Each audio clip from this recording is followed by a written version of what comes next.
আসসালামু আলাইকুম সম্মানিত দর্শক, আজকে আপনাদের সাথে শেয়ার করব এক পাটের নেকআপ কাটিং এবং সেলাই।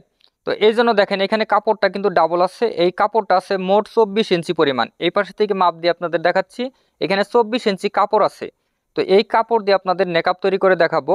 তো আমি যে সাইডে আছি ভালো করে লক্ষ্য করেন, আমি যে সাইডে আছি এই সাইড কিন্তু বন্ধ সাইড, অপর সাইড খোলা। তো এই সাইডে থেকে আমাদের 5 ইঞ্চি কাপড় কাটিং করে নিতে হবে। এই পাশে চিহ্ন দেবো 5 ইঞ্চি এবং এই পাশে 5 ইঞ্চি চিহ্ন দিয়ে এখানে স্কেলের সাহায্যে সোজাভাবে দাগ টেনে নিব। ঠিক আছে, তো এইভাবে দাগটা দেওয়ার পরে সুন্দর করে এই দাগ অনুযায়ী আমাদের কাটিংটা করে নিতে হবে। এই কাপড় দিয়ে বেল্ট বা যে ফিতাটা হয় এই ফিতাটা আমরা এটাতে তৈরি করে নিব। তো এখানে যে অবশিষ্ট কাপড় আছে এই কাপড়টা সম্পূর্ণ এইভাবে ওপেন করে নিয়ে এদিকে একটা ভাঁজ দিয়ে নিতে হবে। ভাঁজটা আপনারা দিবেন 8.5 থেকে 9 ইঞ্চি পরিমাণ। ঠিক আছে, 8.5 থেকে 9 ইঞ্চি, আমি এখানে 9 ইঞ্চি পরিমাণে ভাঁজ দিয়ে নিতেছি। তো এখানে 8.5 থেকে 9 ইঞ্চি নেওয়ার পরে, অর্থাৎ আমি এখানে যেহেতু 9 ইঞ্চি নিছি, নিচেও 9 ইঞ্চি নিতে হবে, নিয়ে সুন্দর করে সমান করে নিতে হবে। তো সমান করে নেওয়ার পরে সর্বপ্রথম আমাদের এখানে কি করতে হবে, 6 ইঞ্চি অর্থাৎ 1 ইঞ্চি 2 পয়েন্ট কাপড় এখানে নিয়ে একটা দাগ দিয়ে নিব। তো এই যে দাগটা যে দিছি এই দাগে থেকে আমাদের নেকাপের লম্বাটা নিতে হবে, আপনাদের ইচ্ছা অনুযায়ী দিয়ে নেবেন লম্বাটা। তো আমি এখানে 17.5 নিতেছি সেলাই সহ। ঠিক আছে, এখানে আপনারা 18 থেকে 19 ইঞ্চি নিতে পারেন। তো এখানে আমি সোজা করে কাটিং করে নিলাম। এখন এই পাশে ঘুরিয়ে এই সোজা আমাদের কাটিংটা করে নিতে হবে। তো এইভাবে কাটিংটা হয়ে গেলে এখানে আমাদের একটু চিহ্ন করে নিতে হবে। তো আপনারা চাইলে নিচে একটু সৌন্দর্য বাড়ানোর জন্য রাউন্ড দিতে পারেন, সমস্যা নেই।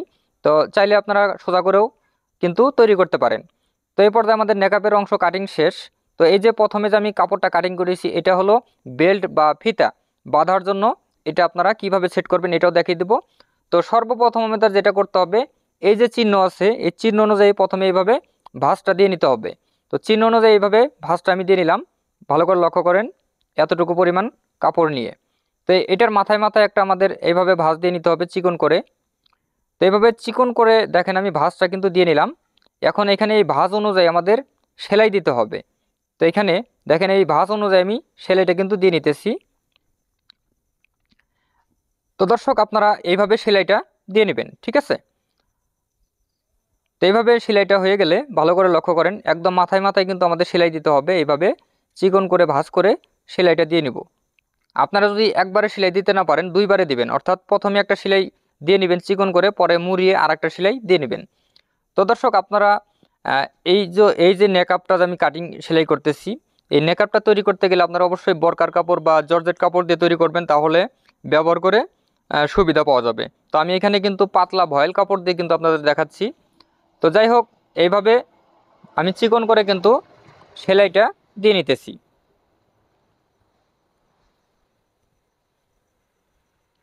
তো দর্শক দেখেন এ পর্যায়ে কিন্তু আমাদের এখানে সেলাইটা দেওয়া কিন্তু কমপ্লিট হয়ে গেল। এখন আমাদের মেন কাজ যেটা এটা করতে হবে, এই কাজটা হলো ভালো করে লক্ষ্য করেন, এখানে যে নেকাপের অংশটা আমি কিন্তু এইভাবে সেলাই করে নিছি। তারপরে এখানে ডাবল করে একটা ভাঁজ দিয়ে নিতে হবে। তো ডাবল করে ভাঁজ দেওয়ার পরে এখানে চক দিয়ে একটু চিহ্ন দিয়ে নিতে হবে। তো এইভাবে দেখেন আমি এখানে চিহ্নটা দিয়ে নিলাম। এখন আমাদের যেটা করতে হবে, এই যে মাঝখানে চিহ্ন দিছি এই পাশের থেকে দেখেন এই চিহ্ন থেকে এই পাশে নিতে হবে 4 ইঞ্চি পরিমাণ। ভালো করে লক্ষ্য করেন, 4 ইঞ্চি, এবং এইখান থেকে এই পাশেও নিতে হবে 4 ইঞ্চি, অর্থাৎ মাঝখানে 8 ইঞ্চি আমাদের গ্যাপ রাখতে হবে। ঠিক আছে, এইভাবে মাঝখানের দিকে এই পাশে 4 ইঞ্চি এই পাশে 4 ইঞ্চি নিয়ে নিলাম। এখন আমাদের মেন যেটা কাজ হলো, এই যে বেল্ট বা ফিতার কাপড়টা আমরা কিভাবে নিব, এই জন্য এইখানে এইভাবে ভাঁজ করে নিতে হবে প্রথমে এইভাবে। তো এক সাইডে ভাঁজ হয়ে গেলে আরেক সাইড ভাঁজ করতে হবে। তো আপনাদের প্রশ্ন থাকতে পারে এই ফিতাটার লম্বা কয় ইঞ্চি আছে। আপনারা এই কাপড়ের বহর যতটুকু আমি এতটুকু দিয়ে নিছি, আপনারা চাইলে 20 ইঞ্চি বা আরও বেশি নিতে পারেন। তো এখানে আমার কিন্তু আছে 34 ইঞ্চি। ঠিক আছে, আপনাদের মাথায় বাঁধার জন্য যতটুকু কাপড় প্রয়োজন অতটুকু লম্বা আপনারা ফিতাটা নিয়ে নেবেন। তো এইভাবে ফিতাটা ভাঁজ করার পরে মাঝখানে এইভাবে চিহ্ন করে নিতে হবে আমাদের। তো এইভাবে চিহ্নটা হয়ে গেলে ভালো করে লক্ষ্য করেন, এই যে নেকাপের অংশটা আমি দিছি মাঝখানের চিহ্নটা এইভাবে বসাবো, এবং এইখানেও একটা চিহ্ন দিয়ে নিব, এইখানেও একটা চিহ্ন দিয়ে নিব। তো এখানে চিহ্নটা হয়ে গেলে এই পাশেও একটু চিহ্ন দিয়ে নিব এবং এই পাশেও একটা চিহ্ন দিয়ে নিব। ঠিক আছে, তো এইভাবে দেখেন আপনার এইভাবে চিহ্নটা দিয়ে নেবেন। তো চিহ্নটা দেওয়া হয়ে গেলে একদম মাথায় থেকে আমাদের সেলাই শুরু করতে হবে।